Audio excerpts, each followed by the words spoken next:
Hi, I'm Dr. Irv Arenberg, a retired ear surgeon and brain surgeon, a neurotologist, and I have been fascinated by Vincent van Gogh since I was in high school when I first saw the movie Lust for Life, starring Kirk Douglas and Anthony Quinn. I never believed the ending of that movie where Vincent committed suicide, but they wrote in a suicide note scene to make it believable.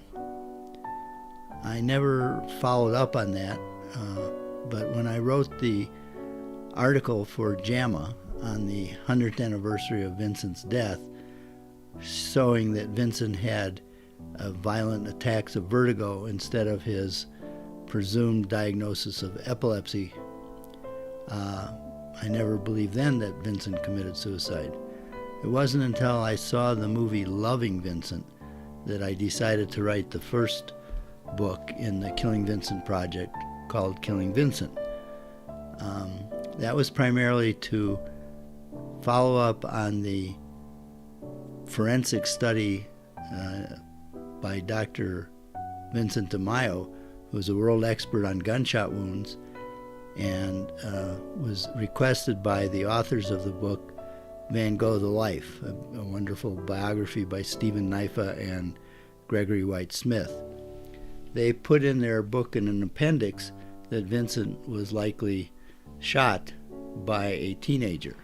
So this kind of destroys the myth of suicide, because if he was shot, he didn't do it himself, then he was in fact murdered, whether accidental or not.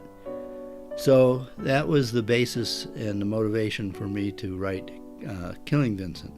And in that I did a forensic study using the same bullet, the same gun, to show that it was not possible for Vincent to logistically get in the position or to create the black powder bullet wound around his entry site that was necessary back in that day to show a close-up skin self-inflicted wound.